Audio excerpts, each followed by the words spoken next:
नमस्कार। स्वागत है आपका एक बार फिर से हमारे चैनल एनएन टॉप पर।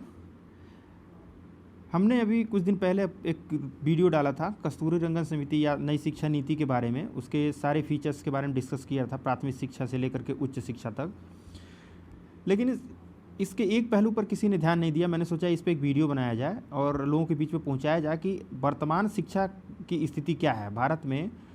जो वर्तमान में प्राथमिक और उच्च शिक्षा है उसमें क्या क्या खामियां हैं, क्योंकि रिकमेंडेशन समिति ने तभी दिया है जब ये सब खामियां पे उसने रिसर्च किया। उन खामियों के बाद इसने देखा कि इस तरह की समस्याएं हैं। उसके बाद उस सारे फीचर्स को जिसको हमने अपने वीडियो में दे रखा है उस पर उन्होंने रिकमेंडेशंस दी हैं, जिसको नई एजुकेशन शिक्षा नीति के तहत अडॉप्ट भी किया गया है कैबिनेट की मीटिंग में। तो कस्तूरी रंगन की समिति पे हम देखेंगे कि कौन कौन सी ऐसी कमियाँ, पहले प्राथमिक शिक्षा पे देखेंगे फिर उच्च शिक्षा पे देखेंगे। तो कस्तूरी रंगन ने अपने पूरी रिपोर्ट में प्राथमिक शिक्षा में जो कमियां पाई हैं वर्तमान में जो मौजूद है भारत में, वो इस प्रकार हैं, आप देख सकते हैं। सबसे पहली जो कमी इस समिति ने देखी कि प्राथमिक शिक्षा में दाखिला होने के बाद भी बच्चे की बुनियादी साक्षरता और संख्यात्मक ज्ञान में समझ बहुत ही कम है। इसका मतलब आप देखेंगे कि जो 86 और 92 की शिक्षा नीति थी उसके 30 साल के बाद लगभग ये शिक्षा नीति आई है। इन समझ में नहीं आ रहा है कि इस 30 सालों में किस तरह की शिक्षा का प्रसार भारत में किया गया है, किस तरह की नीति को आगे बढ़ाया गया है। अभी भी प्राथमिक शिक्षा में बच्चे जो दाखिला लेते हैं 1 से 5 तक या 8वीं तक, उनमें बुनियादी साक्षरता या संख्यात्मक ज्ञान जिस कक्षा में पढ़ रहे हैं उसकी बिल्कुल समझ ही नहीं है। इस समिति ने पहली जो सबसे बड़ी समस्या इसको रेखांकित किया प्राथमिक विद्या में शिक्षा में। दूसरी जो कमी उसने रेखांकित किया वह है कि early childhood care education ECC के बारे में कहा है। इसमें एक अनुसंधान में पता चला है कि 8 साल उम्र के अंदर के बच्चे वर्तमान शिक्षा, अभी जो फ़िलहाल जो वर्तमान शिक्षा का कैरिकुलम है या जो नीतियां बनाई जाती हैं इसके लिए उपबंधित की गई जो भी इसके लिए प्रेस्क्राइब्ड की गई हैं कि ये कैरिकुलम होना चाहिए, वे बच्चे उनको फॉलो ही नहीं कर पा रहे हैं। मतलब 8 साल की उम्र के बच्चे इन नीतियों को फॉलो करने में पूरी तरह से नाकाम रहे हैं। परिणाम स्वरूप हुआ क्या है कि बड़ी संख्या में पूर्व प्राथमिक यानी कि प्री प्राइमरी स्कूल तथा कक्षा 1 व 2 में शामिल बच्चे के लिए यह शिक्षा उनके ज़रूरत के हिसाब से उचित ही नहीं है। 1 से 8 वर्ष के बच्चों तक की जो शिक्षा कैरिकुलम निर्धारित की गई है उसको बच्चे फॉलो करने में अक्षम रहे हैं, सक्षम नहीं हैं। और उसके हिसाब से दिक्कत क्या आई है कि जो प्राथमिक विद्यालय में जो बच्चे पढ़ रहे हैं वो उनकी ज़रूरतों के हिसाब से ये कैरिकुलम पूरी तरह से खरा उतरता ही नहीं है। ये दूसरी सबसे बड़ी समस्या गिनाया है कस्तूरी रंगन ने। दूसरी जो समस्या इस सामने है कि आंगनबाड़ी सिस्टम में, जैसे ये आंगनबाड़ी सिस्टम पता है आपको ICDS प्रोग्राम के तहत चलाया जाता है। ICDS का full form integrated child development schemes, ये 1975 में 1975 से ही चलाई जा रही है। इसमें क्या है, अर्ली चाइल्डहुड केयर पे कुछ ध्यान दिया जाता है, बच्चों पे पोषाहार दिया जाता है। गर्भवती महिलाएं या स्तनपान करने वाली महिलाओं को तमाम तरीके की दलिया या पोषाहार दिया जाता है ताकि उनके स्वास्थ्य में सुधार किया जा सके। इसके अलावा बच्चे जो छोटे छोटे हैं उनके लिए रिफरल सेवाएं की भी सुविधा ICDS में किया गया है। मेडिकल चेकअप भी होता है परमानेंट। तो खैर आप जानते होंगे आंगनबाड़ी हर प्राइमरी विद्यालय पर आजकल देखने को मिल जाता है। तो इसके बारे में एक चीज़ सामने आई है कि जो आंगनबाड़ी सिस्टम है इसने माताओं तथा शिशुओं के स्वास्थ्य में सुधार में काफ़ी सफलता हासिल की है। ये एक सकारात्मक पहलू है। ICDS के माध्यम से जो आंगनबाड़ी केंद्र हैं उसके माध्यम से शिशुओं के स्वास्थ्य और माता जो स्तनपान कराती हैं, जो गर्भवती हैं, उनके स्वास्थ्य में सुधार देखा गया है। लेकिन दूसरी ओर ध्यान उन्होंने इधर भी आकर्षित किया है कि जो अर्ली चाइल्डहुड केयर एजुकेशन है उसके प्रति जो आंगनबाड़ी हैं वो उदासीन रवैया रखती हैं, मतलब उनको इसमें बहुत रुचि नहीं है। और इसके साथ ही जो आंगनबाड़ी केंद्र है वहाँ पे बुनियादी सुविधा जो एक माता और शिशु जो होते हैं छोटे छोटे उनकी उपयोग के लिए जो सुविधाएं होती हैं उसका ज़्यादा अभाव भी देखा गया है। ठीक है, ये एक और चीज़ पे ध्यान पे इन्होंने अपना आकर्षित किया है लोगों का ध्यान। इसी के प्रति उदासीन रवैया रखती हैं। ठीक है, बुनियादी सुविधा का बहुत ही ज़्यादा अभाव है। नेक्स्ट इन्होंने कहा है कि ज़्यादातर आंगनबाड़ी कार्यकर्ता ECCE प्रशिक्षण में दक्ष नहीं हैं।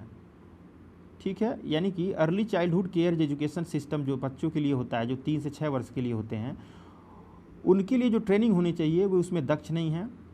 अगला कहा है कि जो निजी विद्यालय में आप देखेंगे बहुत सारे निजी विद्यालय ऐसे हैं जो प्लेवे या किडजी स्कूल चला रहे हैं, जिसमें 3 से 6 वर्ष के बच्चों को टाइम पास करवाते हैं, वो बुला करके पढ़ाते हैं, उनको बोलते हैं हम पढ़ा रहे हैं।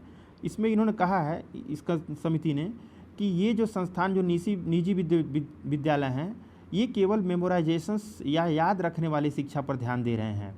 खेल आधारित, क्रिया आधारित ऐसी जैसी शिक्षाओं पे किसी भी प्रकार की कोई सक्रियता देखी नहीं गई है। केवल खाना पूर्ति की जा रही है। बच्चों को ज़्यादा से ज़्यादा संख्या याद करा दी जाए, ज़्यादा से ज़्यादा उनके मेमोरी में ज़्यादा से ज़्यादा डेटा भर दिया जाए, ये इनका लक्ष्य है। इस कमेटी ने इसको बहुत ही गंभीरता से रेखांकित किया है। इसके अलावा निजी विद्यालयों में जो प्रशिक्षक हैं, जो इन बच्चों को शिक्षा दे रहे हैं, उनके अंदर प्रशिक्षण की भारी कमी है। मतलब ECCE में ट्रेंड टीचरों की भारी कमी देखी गई है निजी विद्यालयों में। नेक्स्ट कहा कि अर्ली चाइल्डहुड इम्पैक्ट के माध्यम एक सर्वे किया गया। अर्ली चाइल्डहुड इम्पैक्ट ये अध्ययन करता इंस्टीट्यूट है, स्टडी करता है, ये दिल्ली में इसका हेडक्वार्टर है। इसके रिपोर्ट में या अध्ययन में सामने आया है कि 2017 में ऐसे बच्चों की संख्या ज़्यादा है जो पूर्व प्राथमिक शिक्षा पूरी करके प्राथमिक विद्यालय में दाखिला लेते हैं, लेकिन अभी भी पूरी तरह से प्राथमिक स्कूल के लिए तैयार नहीं है। ये देखिए, सबसे एक और समस्या सामने है।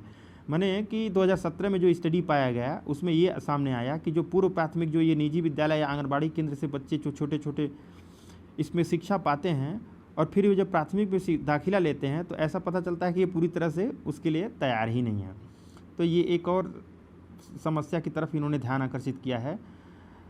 एक और समस्या महत्वपूर्ण है कि लर्निंग आउटकम यानी कि अधिगम जो बच्चों में है उसमें मुख्य वजह क्या रही है। इसका मतलब कि जो स्कूल हैं वो लर्निंग आउटकम पे ध्यान ही नहीं दे रहे हैं, ठीक, उनमें इसके प्रति तैयारी का अभाव देखा गया है। नेक्स्ट इन्होंने बताया कि पूर्व प्राथमिक शिक्षा में बुनियादी साक्षरता और संख्यात्मक ज्ञान का पाठ्यक्रम अत्यधिक अल्प है। यानी कि जो कैरिकुलम निर्धारित किया गया है पूर्व प्राथमिक शिक्षा के लिए, उन पे उस पाठ्यक्रम पूरी तरह से सक्षम ही नहीं है ताकि बच्चों को उस लायक बनाया जा सके, दक्ष बनाया जा सके, ताकि वो प्राइमरी के लिए तैयार हो सके। ठीक, इन्होंने एक महत्वपूर्ण चीज़ और ध्यान दिलाया है कि भारत में ड्रॉप आउट विद्यार्थियों की संख्या, ड्रॉप आउट मतलब विद्यालय छोड़ने वालों की संख्या होती है, तो ड्रॉप आउट विद्यार्थियों की संख्या कक्षा 5 के बाद और खासकर 8 के बाद, कक्षा 8 के बाद सर्वाधिक है। ठीक है, आप देख रहे हैं कि 5 या 8 के बाद पढ़ने वाले बच्चे स्कूल छोड़ दे रहे हैं ज़्यादातर। और इन्होंने ये भी बताया है कि 2015 में तो लगभग 6.2 करोड़ बच्चों ने स्कूल से ड्रॉप आउट किया है, जिनकी उम्र 16 से 8 वर्ष के बीच में थी। ड्रॉप आउट की प्रमुख वजहें भी इस समिति ने बताई हैं। उन्होंने बताया कि घर से स्कूल की अत्यधिक दूरी, अपर्याप्त इंफ्रास्ट्रक्चर और सुरक्षा की कमी, स्कूल का मनोरंजक ना होना, या जाति, बाल, लिंग या बाल विवाह जैसे बाधाएं, सामाजिक और सांस्कृतिक बाधाएं भी इस ड्रॉप आउट की प्रमुख वजहें रही हैं स्कूलों में। ठीक, तो ये देखा हमने। इसीलिए आप देखेंगे कि इस रंगन कमेटी ने अर्ली चाइल्डहुड केयर एजुकेशन पे ज़्यादा जोर दिया है, जिसमें इन्होंने कहा है कि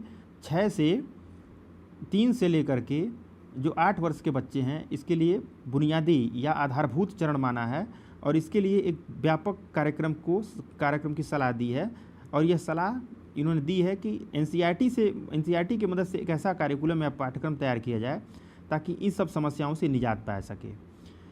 कमेटी ने यह भी कहा है कि अगर ECCE पे हम अच्छे से काम करेंगे तो ये एक GDP में अगर हम 1 रुपया यानी कि ECC में इन बच्चों को तैयार कर दें तो 1 रुपया अगर इन्वेस्ट करते हैं तो हमारा जो आउटकम आएगा वो 10 रुपये के बराबर होगा। ये कमेटी ने रेखांकित किया है, जो कि काफ़ी महत्वपूर्ण है। इसलिए देखेंगे प्राथमिक शिक्षा पे इस कमेटी ने बहुत व्यापक तरीके से अपनी अनुशंसाएँ दी हैं। खैर, अब देखते हैं उच्च शिक्षा में समस्याओं को क्या क्या इन्होंने रेखांकित किया है। उच्च शिक्षा में पहली समस्या इन्होंने बताया है कि भारत में जो उच्च शिक्षा है वो कई खंडों में विभाजित हैं, जिसमें एक रूपता का अभाव है। यानी कि जो स्टडी या करिकुलम है उनमें इंटीग्रेशन नहीं पाया जाता है, बहुत ज़्यादा एक रूपता नहीं है, अभाव है इसका। नेक्स्ट इन्होंने कहा कि 40% से ज़्यादा विद्यालय या महाविद्यालय, 40% से ज़्यादा महाविद्यालय एक ही पाठ्यक्रम चला रहे हैं जिनकी प्रासंगिकता 21वीं सदी में नहीं है। ये देखिए कितनी आश्चर्य की बात है कि हम ऐसी सदी में पढ़ रहे हैं और ऐसी चीज़ें पढ़ रहे हैं जो हमारे लिए काम की ही नहीं है और जिसकी ज़रूरत इस 21वीं सदी में है। तो इस कमेटी ने ये रेखांकित किया है कि 40% से ज़्यादा महाविद्यालय एक ही पाठ्यक्रम ऐसा चला रहे हैं जिसकी प्रासंगिकता इस समय है ही नहीं। नेक्स्ट इन्होंने कहा कि 20% महाविद्यालयों में 100 से कम छात्रों का नामांकन है। बस एफिलिएशन ले लिया, बच्चों को किसी तरह से खाना पूर्ति कर दी, उसके बाद कोई मतलब नहीं है, केवल परीक्षा के समय बच्चे आते हैं। तो इसने ये भी कहा है कि 20% महाविद्यालय ऐसे हैं जिसमें 100 से कम छात्राओं का नामांकन है। और ये देखिए नेक्स्ट में क्या कहा, इन्होंने कहा कि 4% महाविद्यालय ही ऐसे हैं जिसमें 4000 से ज़्यादा नामांकन है। आप इससे स्थिति की गंभीरता को समझ सकते हैं कि क्या है उच्च शिक्षा में क्या स्थिति इस समय है।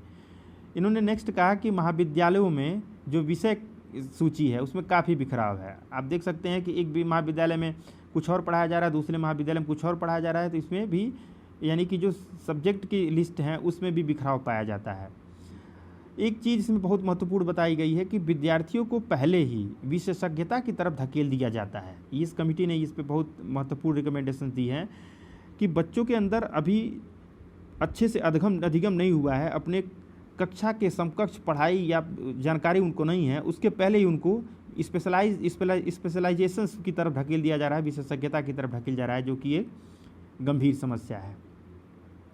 नेक्स्ट इन्होंने कहा कि उच्च शिक्षा में विशेषतः सामाजिक और आर्थिक रूप से पिछड़े वर्ग तक उच्च शिक्षा नहीं पहुंच पाई है। मतलब इकोनॉमिकली एंड सोशल वीकर जो सेक्शन है, जो कमज़ोर वर्ग है, वंचित तबका है, उसके पास अभी तक उच्च शिक्षा की पहुंच उस स्तर तक नहीं पहुंच गई जितनी अपेक्षा की जा रही है।